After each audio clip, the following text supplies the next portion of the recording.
again, for those of you who I didn't hear my introduction earlier, I'm Scott Leganga with the Partnership for Safe Medicines. I am really pleased and very excited about the lunchtime speaker that we have, who's not only become a great advocate in this arena for a lot of the issues that we discussed in terms of counterfeit and unsafe medicines around the globe, but additionally has become a pretty good friend over this time as well. And before we get started and turn to the lunchtime speaker, the first thing I did want to mention as well is, as some of you have seen, there are a number of exhibits out. I know that both Lilly and NanoGuardian have their exhibits up, and we encourage everyone to go and visit them. A lot of good information that's out there.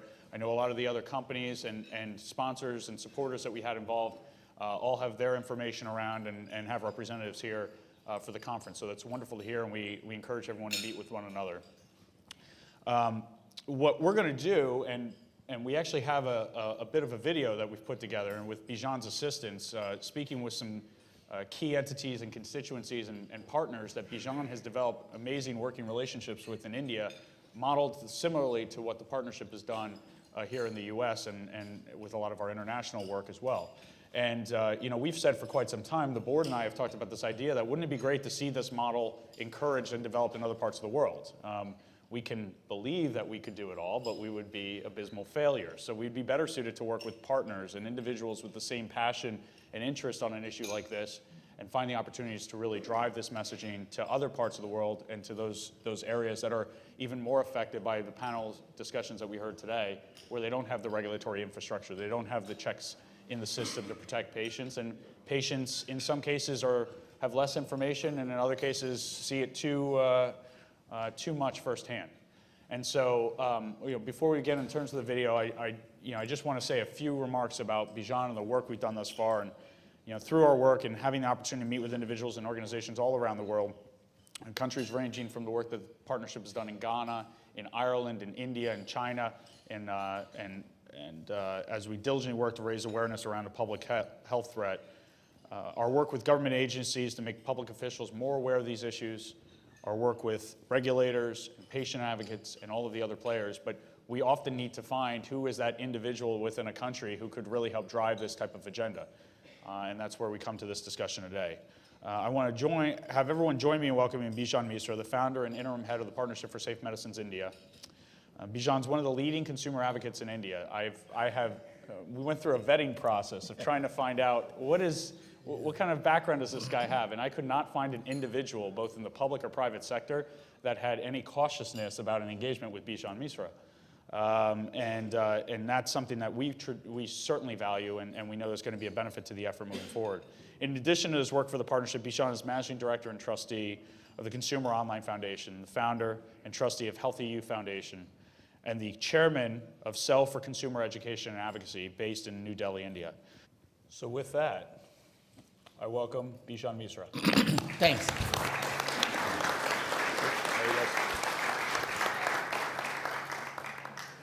Well, good afternoon, and as we greet in India, namaskar to all of you. Lovely. Lovely to be here, and thanks to Scott and the board members of Partnership for Safe Medicine to fly me down for this short one-day event, 24 hours of travel to come here, from India. It's been a really tough journey, but I'm so happy to be here, extremely happy. 27 years of working in the consumer rights issues in India, which started in 1983. Next slide, please, because I have to prompt them. Yeah. It all started in professionally being a marketing person. I always felt that the consumer should be given value for money.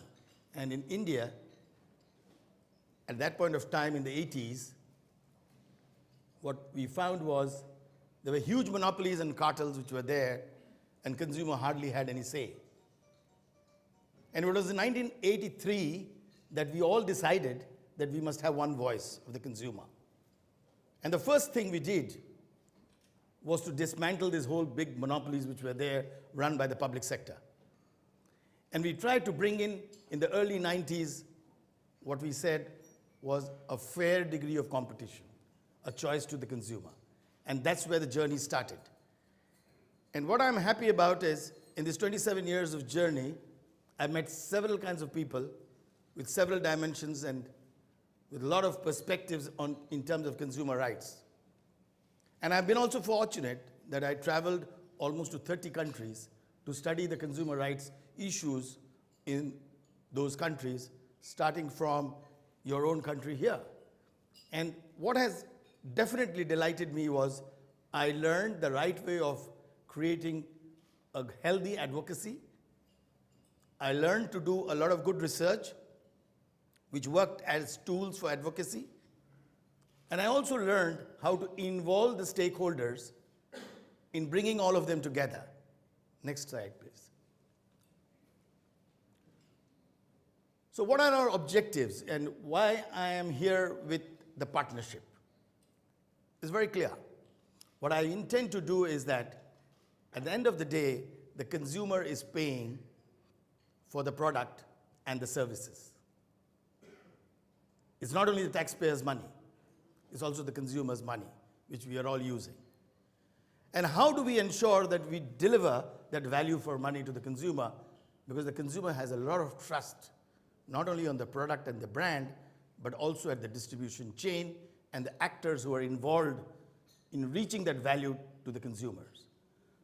So we are all working with a huge degree of trust which the consumers have in all of us. And we cannot betray that. We have to ensure that this new partnership we are talking in India has to be credible, has to be very honest, and has to deliver what we all spoke about in the morning. There were a lot of issues which I heard, and there were very interesting inputs given by various players in your country who are working on this subject, which definitely has enriched me. We have to ensure that the safety of the consumer has to prevail over commercial interest or profit. The safety has to be first. And we have to understand that.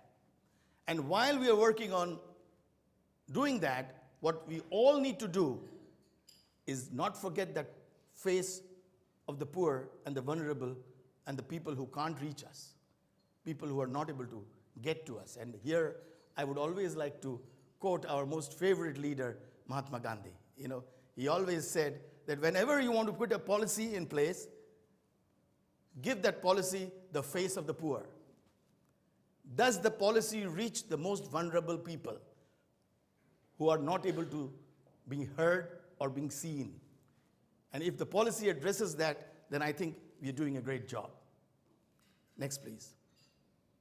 Having said this in terms of what the new partnership in India is going to be, what we're going to look at is how do we ensure, and this is where I always come from, that what are those which the consumers like the most? They always want to ensure that if I buy something, I must know what I am buying, a standard. If they're able to access it in the manner they want to access, not in the manner you want to sell, they want a choice. They want to know, is there any substitute for what is being prescribed by medical practitioners? Can I have a choice? It has to be non-discriminatory. We cannot differentiate between the rich and the poor. We cannot differentiate between the developed countries and the developing countries, because I always believed in this movement that the consumer is one. Globally, it's one person. It's no different. Whether he lives in US or he lives in the remotest village of India, is one person. And we cannot distinguish and differentiate. We have to be transparent. We have to demonstrate that what we are speaking and what we are trying to preach, are we practicing ourselves? And this is what I keep telling the industry wherever I get a chance to meet them. And this is what I've been always telling the government whenever they have brought me into any kind of a committee. Because whenever they invite me, my team feels very excited when we are in a committee. And I was very fortunate to be in two very important committees dealing on this subject. One was the Mashelkar committee. I came in, got invited in as a consumer representative. The agenda was penalize the offender to the maximum so that he doesn't do it again. We spoke about it in the morning. How do you penalize the offenders? And we went ahead to, the committee recommended a death sentence to the offender. That was the outcome. But of course, it got diluted because people felt that it's very difficult to actually do a conviction in terms of a death penalty. So we gave life imprisonment. But I must share with you that that beautiful report which came out of that committee, the Mashalkar committee, in terms of how to deal with these issues, is catching dust within the bureaucracy. Of course, we won't let them go to sleep. We are constantly trying to remind them, and if this partnership looks at that recommendation, that could be a good starting point for PSM India, and we are looking at that. The second committee, which recently I got invited in, was a committee which looked into how to use technology to identify spurious medicines and substandard medical devices. Unfortunately, as it happens, like we've been talking about the definitions of spurious and counterfeit, that whole report went into a controversy because we had somebody from the industry as a member of that committee who sells technology to the industry in terms of tracing and tracking. But however, having said that, we were very happy as members of the committee that the recommendation again which came out of that working group was something marvelous. And it's been given to the Ministry of Health, and I'm sure Government of India very soon is going to look at how do we use in technology as a friend of the consumer. We also have to have a lot of degree of accountability. We must make sure that all this lovely lunch which we are having, it leads us towards some kind of a reaction of how do we make ourselves accountable in terms of the resources which we are deploying to do this activity. We have to be very transparent and accountable, and at the same time, full information has to be given.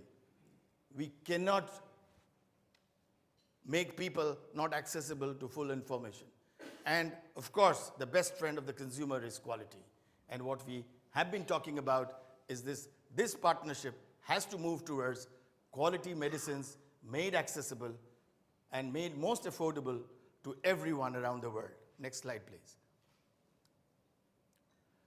Where is the real problem?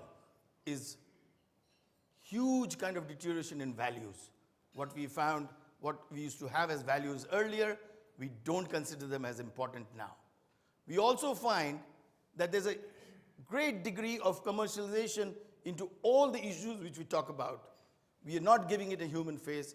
We are not giving it a consumer face in terms of making sure that whatever we are doing, is it going to benefit the beneficiary for whom we are all working? And we also have to ensure that at every point we need to keep asking ourselves, are we undermining the rights of the consumers in any manner at any point of time? Keep asking ourselves. And that's very important. And what we also need to also understand is that when we demand a good enforcement, it cannot come only from the government's end. The enforcement has to be through all the stakeholders getting involved together. Because if we want the government to be effective and efficient in enforcement, we have to facilitate them. And we have to help them to do this enforcement. And that's only by creating intelligent and very sound, very aware consumer. Because I always say, an aware consumer is a protected consumer. Next slide, please. I do not know how many of you would recognize this photograph. There's a very famous Hindi movie, known as Munna Bhai MBBS. And the theme of that movie was, you don't need to be a qualified doctor to treat a patient. You need to be a good friend of the patient to treat the patient and make him right. And what it taught was that a good communication with the consumer, with the patient, actually gets the patient out of his sickness, and he gets